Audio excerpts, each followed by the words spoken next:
오늘 본문의 말씀을 가지고 마음에 새겨진 새 언약이라는 제목으로 함께 말씀 나누도록 하겠습니다.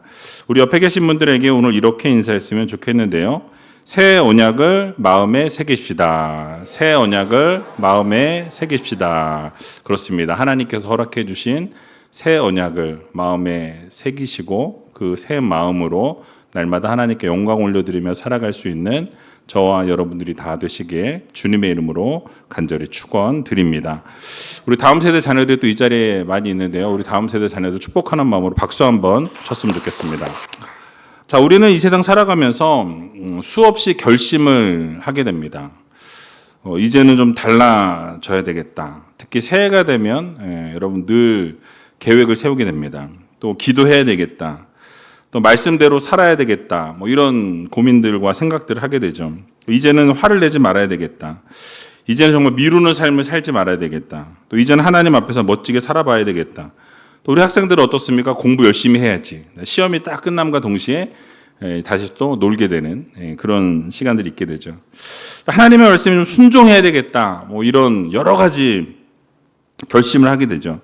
자, 그런데 이상하게 결심은 자주 하지만 여러분 이 결심이 오래가지 못하는 것을 보게 됩니다. 뭐라고 그러죠? 속담에 작심 3일이다. 3일을 넘기지 못한다는 거예요. 여러분 이 결심을 자주 하지만 그 결심이 오래가지 못하게 되는 것을 우리는 보게 됩니다. 은혜를 받을 때는 정말 다 지킬 것 같아요. 하나님은 은혜를 너무 많이 주셔가지고 와 이런 은혜면 정말 대단한 삶이 되겠다. 어마어마한 능력이 나타나겠다. 이런 생각들을 하게 됩니다. 너무 은혜스러워서 그렇게 살기로 정말 결단하고 정말 다짐하면서 내가 이렇게 살리라 마음에 딱 다짐하지만 며칠이 지나고 내 삶을 되돌아보면 제자리에 있는 거예요. 머물러 있는 거죠. 뜨거웠던 마음은 다시 사라지는 것을 보게 됩니다. 회개하게 될 때 여러분 어떻습니까? 눈물이 막 쏟아져요. 금요 성령 집회 때 막 기도 뜨겁게 하고 열심히 하나님을 찾았더니 막 마음이 뻥 뚫리는 것 같고 하나님의 능력이 막 임한 것 같고 임재하셔가지고 막 진짜 모든 게 다 될 것 같이. 근데 하루 이틀 또 지나고 나면 어떻게 되죠? 또 다시 한번 제자리에 돌아와 있는 나의 모습을 보게 되는 것이죠. 예배 때 하나님이 가장 중요하다라고 고백했는데 이 삶의 현장으로 이제 다시 세상으로 나가게 되면 내 감정이나 내 자존심이나 내 욕심이 모든 것을 다 앞서게 되는 그러한 순간들이 너무 많이 있는 것을 우리는 보게 되는 것이죠. 자, 여러분 이유가 무엇일까요? 문제는 자신의 의지에만 달려있는 것이 아니기 때문에 그렇습니다. 그렇다고 그 문제가 또 환경에만 달려있는 것도 아니죠. 여러분 성경에서 말씀하고 있는 것은 더 깊은 곳을 말씀하고 있어요. 문제는 어디에 있냐면 바로 우리의 마음에 있다라고 말씀하고 있습니다. 마음 때문이라고 말씀해요. 여러분 사람들은요 행동을 바꾸고 싶어 합니다. 그러나 하나님께서는 어떻게 하시길 원하시냐면 우리의 마음을 바꾸길 원하신다라는 거예요. 여러분 사람은 습관을 고치고 싶어 한다라는 거죠. 그러나 하나님은 존재를 새롭게 하시려고 하신다라는 거예요. 여러분 사람은 겉으로 보이는 삶을 정리하고 싶어 합니다. 그러나 하나님께서는 이 보이지 않는 마음의 중심을 새롭게 하기 원하신다라고 말씀하고 있어요. 그래서 오늘 본문은 예레미야에서 가장 빛나는 말씀 중에 한 본문이 바로 오늘 본문의 말씀입니다. 오늘 본문은 이 새 언약의 약속이라고 불리는 부분인데요. 여러분 이 말씀은 구약 성경 안에 들어있는 어떻게 보면 복음의 심장과도 같은 본문의 말씀이 오늘 본문의 내용입니다. 여러분 이 말씀은 단순히 이스라엘의 회복에 대해서만 말씀하는 것이 아니라 장차 예수 그리스도 안에서 이루어지게 될 이 구원의 본질을 오늘 본문은 말씀해 주고 있다라는 거예요.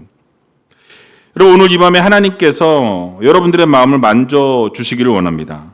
여러분 좀 돌처럼 굳어졌던 우리의 마음이 또 상처로 닫혀져 있었던 그 마음이 깨어져 버렸던 우리의 심령이 또 죄로 무뎌졌던 여러분들 그 마음과 또 두려움으로 얼어붙어 있던 이 모든 마음들이 여러분 하나님의 말씀으로 다시 새롭게 되어지고 그 하나님의 말씀이 여러분들의 마음 가운데 깊이 새겨지는 그런 오늘 금요 성령 집회가 되기를 주님의 이름으로 간절히 축원드립니다. 여러분 예레미야는요 눈물의 선지자라고 불려집니다. 그는 유다의 멸망을 눈앞에 두고서 하나님의 말씀을 이스라엘 백성들에게 전했어요. 지난번에도 말씀을 드렸지만 여러분 예레미야가 활동하고 있었던 그 시대는 겉으로는 성전이 있었습니다. 제사도 존재했어요. 절기도 지켜지고 있었다라는 거죠. 그러나 백성들의 마음은 어디에 가 있었습니까? 하나님이 아니라 우상으로, 하나님과는 멀어져 있었던 상황이었습니다. 이스라엘 백성들은 시내산에서 하나님과 언약을 맺었어요. 하나님께서 그들을 애굽에서 건져내어 주셨고 또 종되었던 그들을 결국 자유케 해 주셨다라고 성경은 말씀하죠. 홍해를 건너게 하셨고 광야에서는 이스라엘 백성들을 먹이시고 입히시고 만나와 메추라기로 그들의 삶을 지속적으로 인도해 주셨다라는 거죠. 그래서 낮에는 구름 기둥과 밤에는 불 기둥으로 그들의 삶을 인도해 주셨습니다. 그리고 약속하신 말씀이 무엇이었냐면 나는 너희의 하나님이 되고 너희는 무엇이 될 것이다? 나의 백성이 될 것이다 라고 하나님께서 이스라엘 백성들에게 선포해 주셨다라는 거죠. 자, 그러나 이스라엘 백성들은 하나님과 맺었던 그 언약을 깨트리게 됩니다. 여러분 그들이 어떻게 했습니까? 다른 신들을 따르게 되고 우상을 섬겼다라는 거예요. 하나님을 저버렸다라는 거예요. 그리고 우상을 섬기는 자들로 바뀌었다라는 거예요. 여러분 하나님께서 아버지처럼 그들을 품어주셨지만 그들은 아버지의 집을 떠나게 됩니다. 하나님께서는 그 생명의 길을 그들에게 열어주셨지만 그들은 죽음의 길을 선택하게 되었다라는 거죠. 여러분 그럼에도 불구하고 하나님께서는 그렇게 깨어진 그 언약 앞에서 그 언약을 끝내지 않으시고 다시 어떻게 하세요? 하나님이 새로운 새 언약을 그들에게 세워 주셨다라는 거예요. 여러분 이것이 바로 복음입니다. 복음. 복된 소식, 가스펠이죠. 그러니까 하나님께서 어떻게 하셨습니까? 그들이 하나님을 등졌고 하나님을 버렸고 하나님을 떠났고 우상을 섬겼지만 하나님은 기다리시고 인내하시고 어떻게 하세요? 그들을 품으시고 다시 안으시고 너희는 나의 백성이다. 나는 너의 하나님이 될 것이라고 다시 한번 새 언약을 맺으시고 선포해 주셨다라는 거예요. 그래서 여러분 사람들은 하나님을 떠났지만 하나님은 다시 찾아오셨습니다. 사람들은 실패했지만 하나님은 그들 안에서 다시 한번 새 일을 시작하셨다라는 거예요. 이게 바로 하나님의 그 은혜요, 하나님의 사랑이라는 것이죠. 오늘을 살아가는 여러분들에게도 동일하게 적용이 되어진다라는 거예요. 때로는 하나님과 멀어진 삶을 살아갈 때가 있고 하나님이 기뻐하시지 않는 일들을 행할 때가 있지만 그럼에도 불구하고 하나님은 여러분들을 용서하시고 여러분들에게 뭐라고 말씀하세요? 너희는 나의 백성이다. 나는 너의 하나님이다. 라고 말씀하신다는 것을 여러분들 모두 기억하시기 바랍니다. 자, 그렇다면 오늘 본문을 통해서 하나님이 우리들에게 허락해 주시는 교훈의 말씀이 무엇인지 같이 한번 생각해 보는 시간을 갖도록 하겠습니다. 첫 번째로는 이 새 언약은 실패한 백성들을 포기하지 않으시는 하나님의 은혜라고 말씀하고 있습니다. 오늘 본문 31절의 말씀인데요. 같이 한번 31절 말씀 읽어보도록 하겠습니다. 나 여호와가 말하노라 보라 날이 이르리니 내가 이스라엘 집과 유다 집에 새 언약을 세우리라. 아멘. 자, 여기서 우리가 가장 먼저 주목해야 될 단어는 내가라는 단어예요. 내가. 여기서 내가는 누굽니까? 하나님이세요. 하나님. 여러분 새 언약을 맺으신다고 말씀하시는 분이 누구세요? 하나님이시라는 거예요.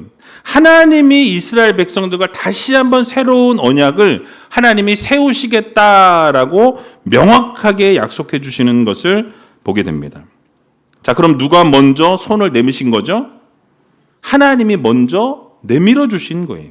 여러분 누가 다시 관계를 열어가신 겁니까? 하나님께서 다시 이스라엘 백성들에게 어떻게 하세요? 다가오셨고 말씀하셨고 손을 내밀어 주셨고 그 관계를 하나님이 세워 가셨다라는 거죠. 여러분 이스라엘 백성들은 사실 자격이 없는 사람들이었어요. 그들은 이미 하나님이 세우신 언약을 깨트린 하나님의 백성들이었습니다. 그러니까 성전에서 드려진 예배는 이미 형식화되었고 지도자들은 부패해지게 되었고 백성들은 우상을 섬기고 있는 상황이었습니다. 근데 그런 백성들에게 하나님이 말씀하시는 거예요. 어떻게 하시겠다? 내가 너희들과 새 언약을 다시 세우겠다. 하나님이 이렇게 말씀하고 계신 거예요. 그러니까 분명히 하나님이 다시 시작하시겠다라고 말씀하고 계신 것입니다. 별로 와닿질 않으시는 것 같아요, 표정들이. 원래 그런 거예요, 하나님이. 네. 그런 표정이신데. 여러분, 이건 놀라운 은혜예요. 우리가 하나님과의 관계를 깨트리고 하나님의 말씀을 저버리고 하나님을 떠나고 하나님 기뻐하시지 않는 일을 행할지라도 하나님은 여전히 뭐 하시는 거예요? 여러분을 기다리시고 여러분과 함께 하시기 원하시고 여러분을 붙드시기 원하시고 여러분과 동행하기 원하시는 하나님이시라는 것을 여러분들 모두 믿으시기 바랍니다. 근데 신앙생활을 오래 하다 보면 어느 순간 우리가 착각하게 되는 경우가 있어요. 그것은 바로 내가 하나님을 지금 붙들고 있다라고 생각하는 거예요. 여러분, 물론 우리가 믿음으로 주님을 붙들어야 하는 것이 맞습니다. 그런데 우리가 조금 더 깊이 들어가 보게 되면 내가 하나님을 붙든 그 손보다 하나님이 나를 붙드신 그 손이 더 강하다라는 거죠. 여러 번 자주 말씀드렸지만 하나님이 우리를 이렇게 붙들고 계시는 거예요. 우리가 손을 놔도 하나님은 어떻게 하세요? 딱 붙들고 계시기 때문에 절대로 놓지 않으신다라는 것을 여러분들 모두 기억하시기 바랍니다. 그래서 우리가 기도에서 하나님께서 움직여 가 주시는 것 같지만 사실은 하나님께서 여러분들의 마음 가운데 기도의 마음을 하나님이 일으켜 주시는 거예요. 기도할 수 있는 마음을 주시고 기도할 수 있는 거리를 주시고 기도할 것들을 생각나게 하셔서 여러분 기도하게 하신다라는 거죠. 금요 성령 집회 때도 여러분 설교가 끝난 이후에 우리 뭐 합니까? 나라 민족을 위해서 여러분들의 기도 제목을 위해서 또 교회를 위해서 뭐 여러 가지 기도 제목들을 놓고 함께 기도하죠. 그러한 기도하는 모든 것들이 누가 중심이 되세요? 하나님이 성령께서 중심이 되어 주신다라는 거죠. 그러니까 하나님께서 우리 안에 기도의 마음을 일으켜 주셨기 때문에 우리가 기도하게 된다라는 거죠. 여러분들이 지금 오늘 이 자리에 예배하러 나온 것 같지만 사실은 하나님께서 여러분들을 부르셨기 때문에 이 자리에 앉아 있게 된 거예요. 하나님께서 여러분들의 마음들을 움직이시고 한 분 한 분들의 마음을 이끌어 주셔서 여러분이 이 자리에 앉아 있게 되었던 거다라는 거죠. 이것이 바로 은혜라는 것입니다. 여러분, 오늘 금요 성령 집회에 오신 것이 우연일까요? 아니에요. 하나님께서 여러분들을 한 분 한 분 부르신 거예요. 목적이 있어서 부르셨어요. 말씀을 통해서 여러분들에게 하나님 말씀하시고자 부르셨고 또 기도하는 시간들을 통해서 하나님이 역사하시고 또 은혜 베푸시고 하나님이 응답하시려고 여러분들을 부르셨다라는 거예요. 그러니까 여러분, 하나님 한 분 한 분을 부르셨다라는 거예요. 마음이 무겁고 몸이 피곤하고 삶이 복잡해도 하나님께서 여러분들을 이 자리에 앉히셨다라는 거예요. 여러분, 이유가 무엇입니까? 결국 여러분들을 하나님이 새롭게 하시기 위해서 여러분 한 분 한 분을 부르셨음을 여러분 모두 믿으시기 바랍니다. 다시 하나님이 말씀하시기 위해서 새 언약을 세우시기 위해서 여러분들을 이 자리로 부르셨다라는 거죠. 그러니까 여러분들을 하나님이 포기하지 않으셨다라는 거예요. 여러분들이 하나님을 등졌고 또 세상에 살면서 하나님을 잊어버리고 살았지만 하나님은 어떻게 하셨어요? 잊지 않으신 거예요. 여러분을 포기하지 않으신 거예요. 끝까지 하나님은 여러분들을 붙들어 주시는 하나님이심을 여러분들 모두 기억하시기 바랍니다. 하나님께서는 실패한 사람들을 버리지 않으시는 하나님이세요. 하나님께서는 실패한 사람들에게 새 언약을 다시 맺어주시는 하나님이심을 여러분들 모두 기억하시기 바랍니다. 여기에 하나님의 깊은 위로하심이 있는 것입니다. 여러분들의 실패가 하나님의 사랑을 끝낼 수 없다라는 거예요. 나는 실패했어, 나는 무너졌어, 나는 넘어져서 모든 것이 다 끝이 났어라고 생각하는 그 순간에도 여러분, 하나님의 계획은 취소되어지지 않는다라는 거예요. 여러분들이 넘어짐으로 인해서 하나님의 계획이 취소되지 않습니다. 여러분들의 불순종이 하나님의 그 긍휼하심보다 크지 못하다라는 거예요. 그래서 여러분, 하나님께서는 어떻게 하십니까? 언제나 실패한 우리들을 포기하지 않으시고 여러분을 내치지 않으시고 끝까지 사랑해 주시는 하나님이심을 여러분들 모두 믿으시기 바랍니다. 주저앉아 있는 여러분들에게 새 언약을 주시는 하나님이시다라는 거죠. 여러분, 오늘 우리들에게 주시는 새 언약은 바로 이것입니다. 다시 시작하게 하시는 하나님의 은혜라는 거예요. 여러분, 우리는 지금 모르겠어요. 여러분들의 각자의 상황이 어떤지 저는 개인적으로 모르지만 하나님께서는 언제나 여러분과 함께 하시길 원하시고 여러분들에게 놀라운 은혜로 더하시길 원하시고 또 새 언약을 세우시기 원하신다라는 것을 여러분들 모두 기억하시기 바랍니다. 그러니까 내가 바꾸지 못한 나를 하나님께서 바꾸어 주신다라는 거예요. 내가 끊어내지 못한 죄의 그 사슬들을 하나님께서 끊어주시기 위한 은혜로 여러분을 오늘 부르셨다라는 거예요. 여러분, 내가 용서하지 못한 사람을 용서하게 하시고 내가 사랑하지 못한 사람을 사랑하게 하시고 내가 순종하지 못했던 말씀 앞에 오늘 다시 서게 하시려는 하나님의 계획과 하나님의 은혜가 있음을 여러분들 모두 기억하시기 바랍니다. 여러분, 그러므로 우리 모두는 우리의 실패를 들고 하나님 앞에 나가야 돼요. 여러분 때로 넘어질 수 있어요. 여러분 때로는 원하는 대로 안 될 수 있습니다. 그러나 하나님 앞에 우리는 나와서 아무것도 숨길 필요가 없다라는 거예요. 변명하지 말아야 됩니다. 포장해서는 안 된다라는 거예요. 실패한 그 모습 그대로 하나님 앞에 나와서 하나님 앞에 부르짖고 하나님 앞에 간구하기를 하나님께서는 원하고 기다리고 계신다라는 거예요. 여러분, 새 언약은 자격 있는 사람들에게 주어지는 상이 아닙니다. 여러분, 새 언약은 실패한 백성을 향한 하나님의 은혜라는 것을 여러분들 모두 기억하시기 바랍니다. 그러므로 실패한 우리를 포기하지 않으시는 하나님의 그 은혜에 여러분 오늘 감사하시면서 오늘도 하나님 앞에 이렇게 나오셨으니까 하나님이 주시는 그 새 언약을 여러분 누리시고 날마다 하나님의 그 새 언약을 붙들고 살아갈 수 있는 저와 여러분들이 다 되시길 주님의 이름으로 간절히 축원드립니다. 자, 두 번째로는 이 새 언약은 돌판이 아니라 마음의 말씀을 새기는 내적인 변화라고 말씀하고 있어요. 오늘 본문 33절의 말씀인데요. 33절의 말씀 같이 한번 읽어보도록 하겠습니다. 나 여호와가 말하노라. 그러나 그날 후에 내가 이스라엘 집에 세울 언약은 이러하니 곧 내가 나의 법을 그들의 속에 두며 그 마음에 기록하여 나는 그들의 하나님이 되고 그들은 내 백성이 될 것이라. 아멘. 여러분, 구약의 율법은 어디에 새겨졌습니까? 돌판에 새겨졌다라고 성경은 말씀하죠. 그러니까 하나님께서 주신 그 율법은 거룩하고 선한 것이었어요. 그런데 문제는 율법이 아니라 사람들의 마음이었다라는 거죠. 그러니까 돌판에 새겨진 말씀은 완전했지만 사람들의 마음은 어떻겠습니까? 완전하지 못했고 오히려 완고했다라는 거예요. 자기네 스스로 교만하였고 그런 하나님의 말씀을 어기는 그런 일들이 지속적으로 발생하게 되는 것을 보게 됩니다. 그들이 귀로는 하나님의 말씀을 율법을 들었지만 여러분 그들은 삶으로 거부했다라는 거예요. 마음으로 거부했다라는 거죠. 입술로는 아멘을 외치면서도 삶으로는 하나님의 말씀에 거역하는 삶을 살았다라는 사실이에요. 그래서 하나님께서는 이제 말씀하시게 됩니다. 내가 나의 법을 어디에 두신대요? 그들의 속에 두겠다. 그들의 마음에 두시겠다라고 말씀해요.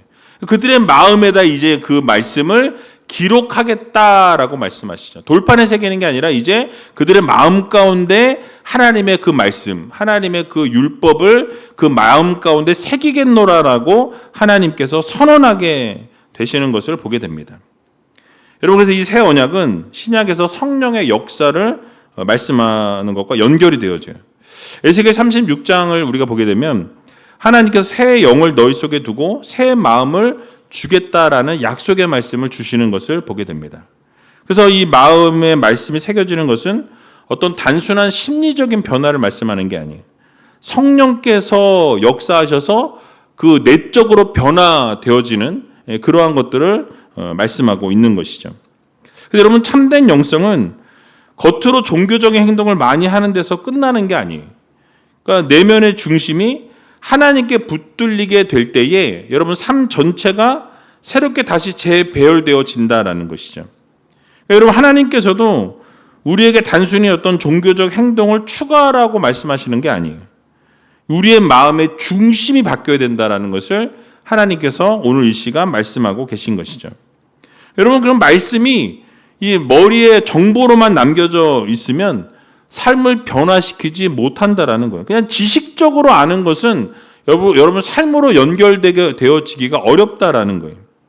여러분 그 말씀이 우리의 마음에 새겨질 때, 여러분들의 마음에 깊이 새겨지면 새겨질수록 여러분 우리의 삶의 방향이 바뀌어지게 되고 하나님이 원하시는 삶을 살아가게 된다는 것을 우리는 기억해야 할 것입니다.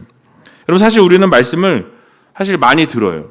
주일 예배 때도 듣고 오후 예배 때 듣고 수요 예배 때도 듣고 오늘 금요 성령 집회 때도 듣죠.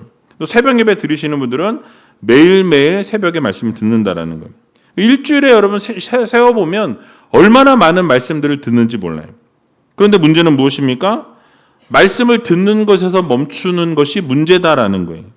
이 마음에 새겨야 되는데 우리 마음에 새기지 못하고 그 말씀을 그냥 듣고 한 귀로 흘려버리는 이것이 문제다라는 거죠.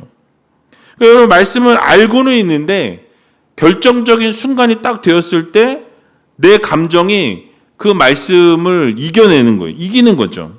그러니까 말씀을 내가 외우고 있는데 그 말씀이 결정적인 그 순간이 되었을 때 그 말씀보다 내 생각이 앞선다라는 거예요. 내 자존심이 이기는 거예요. 여러분 말씀을 들었는데도 불구하고 마음에 새겼는데도 불구하고 돈 문제 앞에서는 어떻게 돼요? 말씀대로 행하지 못하는 우리의 삶을 보게 된다는 거죠. 여러분 이유가 무엇입니까? 말씀이 아직까지 자신의 마음의 주인이 되지 못했기 때문에 그렇습니다. 여러분 말씀이 마음에 새겨진다라는 것이 과연 무엇을 말씀하는 것입니까? 여러분 말씀이 마음에 새겨진다는 것은 결국 말씀이 우리의 생각의 기준이 되는 거예요. 그러니까 여러분이 뭘 하든지 말씀이 마음에 새겨져 있으면 여러분들의 그 삶의 기준, 그 마음의 모든 기준이 말씀이 되는 거예요. 그 말씀으로 기준으로 해서 이것이 옳은 것인지 아닌 것인지, 하나님이 원하시는 것인지 아닌 것인지 우리가 분별하게 된다라는 거죠. 여러분 그래서 말씀이 우리의 감정을 다스려야 한다라는 거예요. 말씀이 우리의 선택의 방향이 되어야 한다라는 거죠. 그러니까 모든 것이 마음에 말씀이 새겨졌다라고 한다면 말씀에 의해서 우리가 움직여지는 삶을 살아내야 한다라는 것을 여러분들 모두 기억하시기 바랍니다. 말씀이 우리의 정체성이 되는 거예요. 그 말씀이 가라는 곳에 가고 말씀이 멈추라는 곳에 멈추고 말씀이 기준이 되어서 모든 삶의 기준으로 말씀을 붙들고 그렇게 말씀대로 행하는 그런 성도들이 되어야 한다라는 것이죠. 이렇게 말씀이 우리의 마음에 새겨지게 될 때 내적인 변화가 일어나게 되고 그 내적인 변화가 결국 우리의 삶으로 연결되어 지게 된다라는 거예요. 이 사실을 믿으시고 성령께서 허락하시는 그 내적인 변화를 날마다 이루어 나아갈 수 있는 저와 여러분들이 다 되시길 주님의 이름으로 간절히 축원드립니다.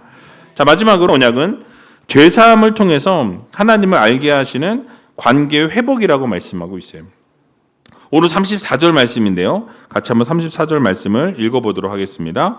그들이 다시는 각기 이웃과 형제를 가리켜 이르기를 너는 여호와를 알라 하지 아니하리니 이는 작은 자로부터 큰 자까지 다 나를 알미니라. 내가 그들의 죄악을 사하고 다시는 그 죄를 기억지 아니하리라 여호와의 말이니라. 아멘.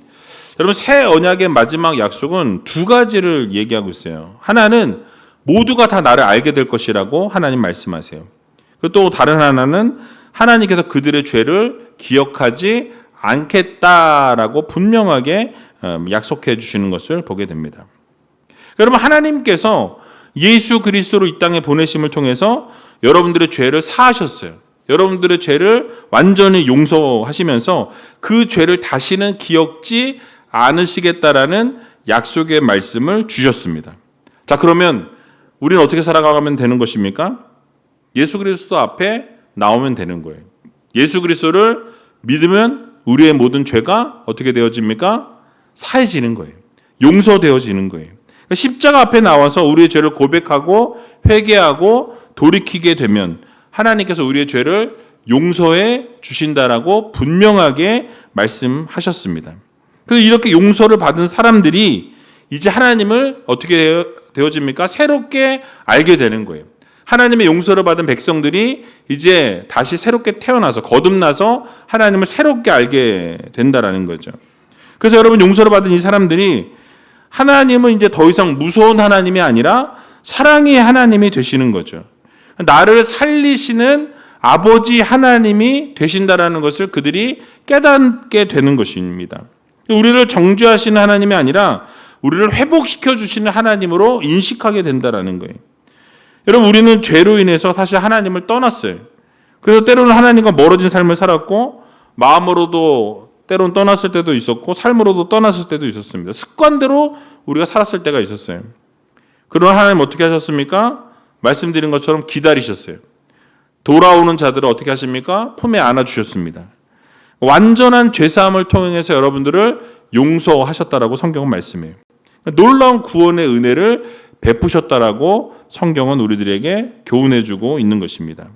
여러분, 결국 죄사함으로 인해서 하나님과 우리와의 관계가 완전히 회복되어졌다라는 것을 여러분들 모두 믿으시기 바랍니다. 우리는 죄책감 가운데 거할 필요가 없다라는 거. 왜요? 하나님이 우리를 완전하게 완벽하게 용서하셨기 때문이라는 거예요. 여러분, 하나님께서 여러분들의 삶이 무너진 그 자리에서 하나님은 언제나 여러분을 붙들어 주시는 하나님이시다라는 거예요. 언제나 여러분을 용서하시고 여러분들의 죄를 기억지도 않으시는 하나님이시라는 것을 여러분들 모두 믿으시기 바랍니다. 그러므로 여러분들 지금 죄책감 가운데 눌려있는 분들이 이 자리에 계시다고 한다면 여러분 그 죄책감에서부터 나오시기 바랍니다. 여러분, 거짓된 정죄, 어둠의 세력들은 늘 말씀드리지만 어떻게 해요? 여러분들을 거짓말로 속여요. 하나님은 분명히 용서하셨다고 선포하셨는데 거짓된 이 어둠의 세력들 어떻게 합니까? 야, 말이 되냐? 너가 얼마나 큰 죄를 졌는데 그 죄가 용서받는다고? 절대 그런 일이 있을 수 없어. 이런 마음을 한쪽에서 귀에 들리게 만든다라는 거예요. 근데 여러분, 속지 마시기 바랍니다. 하나님께서는 모든 죄를 다 용서하셨다라고 말씀해요. 그래서 하나님이 우리의 하나님이 되어주시고 하나님이 여러분들의 하나님이 되어주시고 우리는 하나님의 백성이 되어진다라는 이 사실을 여러분들 모두 믿으시고 하나님께서 허락해 주시는 이 새 언약을 날마다 붙들고 더 이상 악의 자리로 나아가는 우리가 아니라 하나님의 자녀로 하나님의 백성으로 하나님께서 주시는 그 은혜를 날마다 누리며 살아갈 수 있는 저와 여러분들이 다 되시길 주님의 이름으로 간절히 축원드립니다.